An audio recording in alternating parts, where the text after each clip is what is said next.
Assalamualaikum warahmatullahi wabarakatuh. Alhamdulillahi madad dawami alal jazilil fadli wal in'ami. Afdhalus sholati wa taslimi ala nabiyil mustafal karimi Muhammadin wa sahbihi wal ali ahli tuqa wal ilmi wal kamali amma ba'du. Alhamdulillahi rabbil alamin. Ketemu lagi dengan saya. Pada kesempatan kali ini saya akan menjelaskan tentang pendidikan moderasi Islam, yang mana pada subbab ini akan menjelaskan tentang definisi, kemudian indikator atau ciri-ciri, implikasi atau dampak, dan pencegahan paham radikalisme. Kemudian ada genealogi atau yang dapat kita sebut dengan nasab. Kemudian ada regulasi dan urgensi mempelajari moderasi Islam. Oke, langsung kita bahas saja. Yang pertama itu ada definisi radikalisme. Apa sih radikalisme itu? Ya. Radikalisme adalah suatu paham atau aliran yang menginginkan perubahan atau pembaharuan sosial dan politik dengan cara kekerasan atau drastis. Jadi, paham ini dalam konteks agama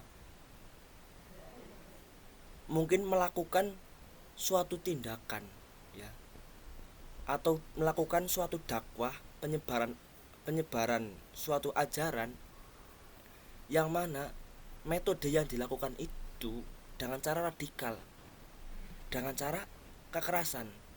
Tapi perlu kalian pahami bahwasanya yang namanya radikal itu tidak melulu radikal secara fisik, tapi bisa radikalisme secara ideologi atau secara pikiran, secara pemahaman. Itu penting. Oke, selanjutnya kita akan bahas indikator atau ciri-ciri terpaparnya paham radikalisme. Di sini saya mengambil 4 ciri-ciri ya, karena ada banyak, mungkin saya hanya mengambil 4 di sini. Yang pertama itu ada intoleran, yang kedua ada fanatisme, yang ketiga itu ada eksklusivitas, dan yang keempat itu ada revolusi. Kita bahas yang pertama, intoleran. Intoleran adalah rasa ketidaksukaan atas perbedaan. Ya.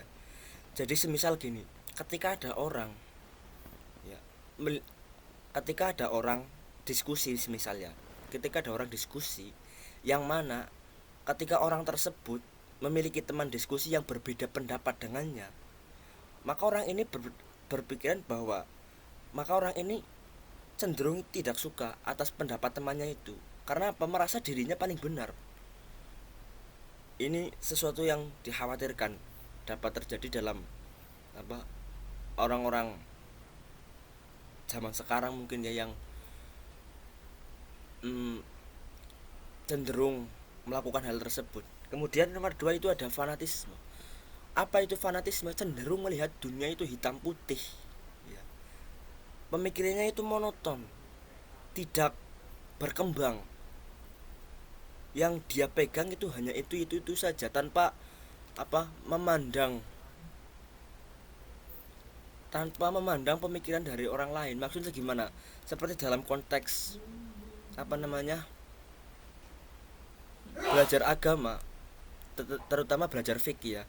Nah, dalam fikih di situ terdapat perbedaan pendapat, yang mana perbedaan pendapat itu akan justru itu mempermudah kita dalam urusan menjalankan suatu ibadah.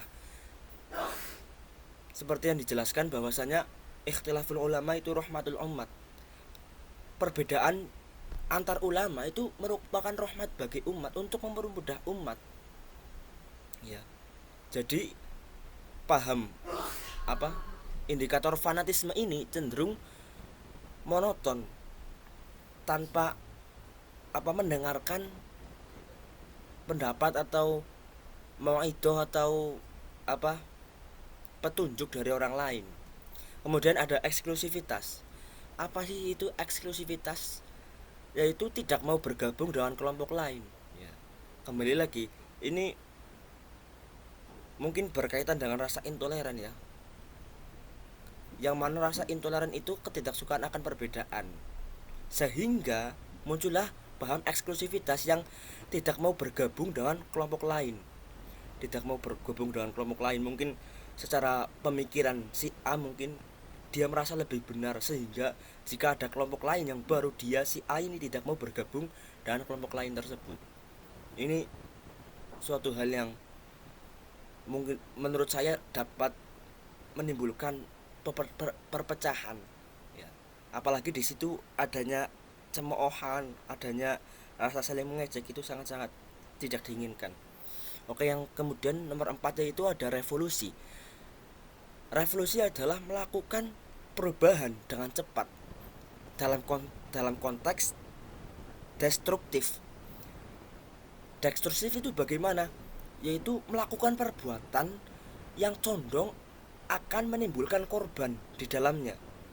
Semisal sering kita dengar bahwasanya dalam paham radikal, seperti dalam agama Islam yang pahamnya radikal loh ya, ini dalam konsep radikal yang pahamnya radikal, beranggapan bahwasanya ketika dia bunuh diri, melakukan bom bunuh diri, maka jika dia mati itu matinya masih syahid. Itu konyol, dan menurut saya itu bodoh. Karena apa? Yang namanya mati syahid ya, itu juga dijelaskan dalam kitab-kitab kontemporer, kitab-kitab klasik, kitab-kitab hadis. Yang namanya mati syahid itu juga seperti itu. Semisal contoh gambarnya seperti, misal kita ada laki-laki dan perempuan, mati syahidnya seorang laki-laki itu bagaimana ya? Ya ketika dia melakukan suatu peperangan, semisal itu pada zaman dulu. Kalau zaman sekarang itu ketika mungkin dia bekerja untuk keluarganya, untuk anak-anaknya, untuk mencari nafkah. Nah, ketika dia di situ dia meninggal lah, itu di situ dia mati syahid. Nah, kemudian bagi perempuan apa? Ya, bagi yang sudah menikah mungkin apa namanya? Merawat rumah tangga, ya urusan rumah tangga intinya lah. Seperti itu ya. Bagi yang belum menikah, bagi laki-laki maupun perempuan, itu ketika dia menuntut ilmu, karena dia di situ belajar. Jadi ibaratnya dia itu berperang dalam hal keilmuan.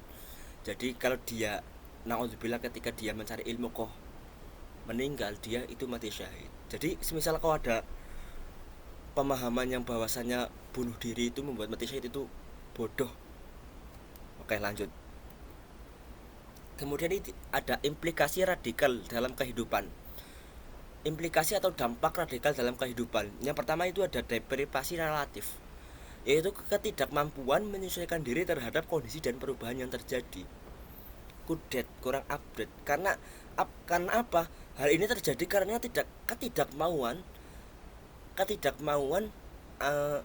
bergabung dengan kelompok lain, bergabung dengan suatu organisasi, dan ini akan sulit menyesuaikan diri terhadap kondisi perubahan yang terjadi. Maka pentingnya berorganisasi itu seperti itu. Dalam berorganisasi dalam masyarakat mungkin atau yang lainnya, itu sangat penting. Kemudian ada dislokasi. Dislokasi adalah rasa tidak punya andil dalam kehidupan bermasyarakat. Sekarang begini, bagaimana kita bisa andil dalam kehidupan bermasyarakat? Secara kita saja itu tidak mau dalam urusan berorganisasi. Seperti itu. Kemudian ada negativisme. Negativisme adalah rasa menaruh kecurigaan kepada orang atau kelompok.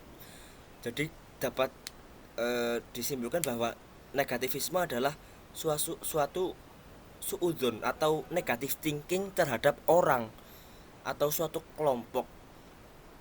Yang itu tadi, semisal jika ada A melakukan perbuatan, semisal ada A melihat kelompok lain atau orang lain melakukan suatu perbuatan, dia berpikir bahwasanya apa sih dia melakukan, apa sih, sok-sokan sekali, semisal seperti itu. Itu ciri-ciri negatif thinking, dan itu dampak dari paham radikalisme. Oke, lanjut. Kemudian ada pencegahan dalam menanggulangi perbuatan radikalisme, yang mana pencegahan itu dapat dilakukan dengan dua cara, yaitu pendekatan persuasif. dan pendekatan represif. Nah, kita bahas yang pertama itu pendekatan persuasif. Apa sih pendekatan persuasif itu? Yaitu suatu pendekatan yang di situ melakukan pencegahan yang dilakukan dengan cara menghasut atau membujuk secara halus atau tidak ada keterpaksaan di dalamnya. Jadi ketika kita menanggulangi suatu paham, ya, untuk mencegah suatu paham, sehendaknya kita melakukan pendekatan secara halus terlebih dahulu, ya. Yang mana mungkin di situ dalam proses persuasif itu terdapat kegiatan membujuk, mengajak, memberi maung itu atau arahan-arahan yang baik agar supaya apa? Supaya orang yang dibujuk ini, orang yang diajak ini menjadi sadar. Ya. Nah, lantas bagaimana jika orang tersebut tidak sadar dengan cara pendekatan secara persuasif atau secara halus? Kemudian yang kedua ada pendekatan secara represif. Pendekatan represif itu apa? Suatu pencegahan yang dilakukan yang sifatnya memaksa, mengekang atau menindas dalam upaya menyembuhkan paham radikalisme. Jadi semisal kita sudah melakukan pendekatan secara persuasif atau pendekatan secara halus, maka pencegahan secara represif ini dapat dilakukan dengan cara apa? Sifatnya memaksa, mengekang atau menindas, ya. Dalam konteks ini pendekatan persuasif itu sifatnya lebih keras. Semisal membentuk suatu tim cyber crime semisalnya untuk menanggulangi suatu paham radikalisme. Semisal dia menangkap orang atau bagaimana yang orang tersebut sudah terpapar virus apa namanya radikalisme. Orang itu ditangkap, mungkin ditanyai di sidang atau bagaimana, kemudian melakukan hal-hal fisik yang di situ dapat membuat dia sadar bahwasanya radikalisme itu tidak baik. Ini kekerasan dalam hal positif. Tapi pendekatan represif ini jangan terlebih dahulu dilakukan tanpa adanya pendekatan persuasif. Jadi ada tingkatannya masing-masing. Kemudian selanjutnya ada genealogi Islam moderat. Genealogi, apa sih itu genealogi? Genealogi adalah narasi sejarah yang berusaha menelusuri historis atau fenomena kontemporer, ya. Suatu narasi atau tulisan yang di sana menelusuri akar historis fenomena kontemporer. Seperti yang saya katakan di awal tadi, yang namanya genealogi itu bisa dikatakan sebagai nasab atau jalur ilmu, sebagai jalur sampainya kita kepada leluhur-leluhur kita, misal seperti itu. Nah, genealogi Islam moderat itu seperti apa? Ya, nasab yang membawa Islam moderat sampai ke kita. Hal ini dapat dikatakan bahwasanya Islam moderat memiliki genealogi moderat karena Islam adalah agama Allah Subhanahu wa taala yang diajarkan oleh Nabi Muhammad sallallahu alaihi wasallam, yang mana Nabi sendiri telah mengajarkan umatnya berperilaku moderat. Mungkin kepada para sahabat, kepada para tabi'in, tabi'it tabi'in, kemudian kepada para ulama-ulama, kemudian sampai ke kita, ya, yang mana telah dijelaskan dalam Al-Quran dan hadis. Kemudian ada regulasi beragama Islam di Indonesia. Seperti yang kita ketahui, ya, bahwasanya Indonesia merupakan negara yang memiliki penduduk muslim terbesar di dunia dan menjadi target utama dalam hal moderasi Islam. Islam moderat adalah pemahaman keagamaan yang sangat relevan dalam segala aspek. Jadi, regulasi terkait moderasi Islam adalah aturan atau acuan dasar seseorang dalam melakukan suatu tindakan secara syara atau aturan agama yang di situ mengacu pada tindakan tawasud atau seimbang atau dapat dikatakan moderat yang dicontohkan oleh Rasulullah SAW dan para sahabatnya. Jadi yang namanya regulasi itu menjalankan kegiatan suatu, ya, menjalankan kehidupan seperti biasa yang dilandaskan pada syariat ajaran Islam. Tidak hanya syariat ajaran Islam, tapi juga patuh pada peraturan negara juga. Keduanya itu saling berkombinasi. Oke, lanjut. Yang terakhir ada urgensi mempelajari pendidikan moderasi Islam, ya.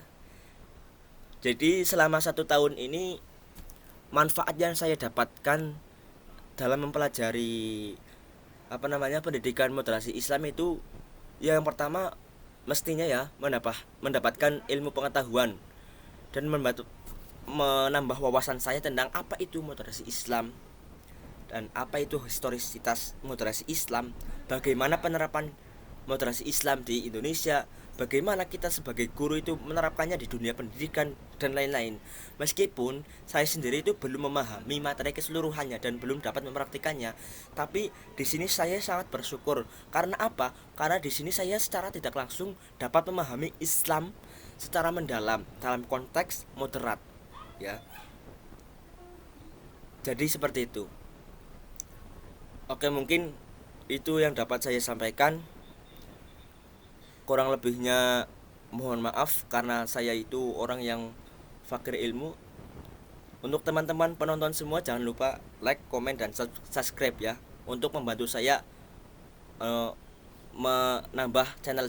menambah video-video baru untuk memperluas khazanah keilmuan kita, saya sendiri dan kalian semua. Oke, terima kasih. Wassalamualaikum warahmatullahi wabarakatuh.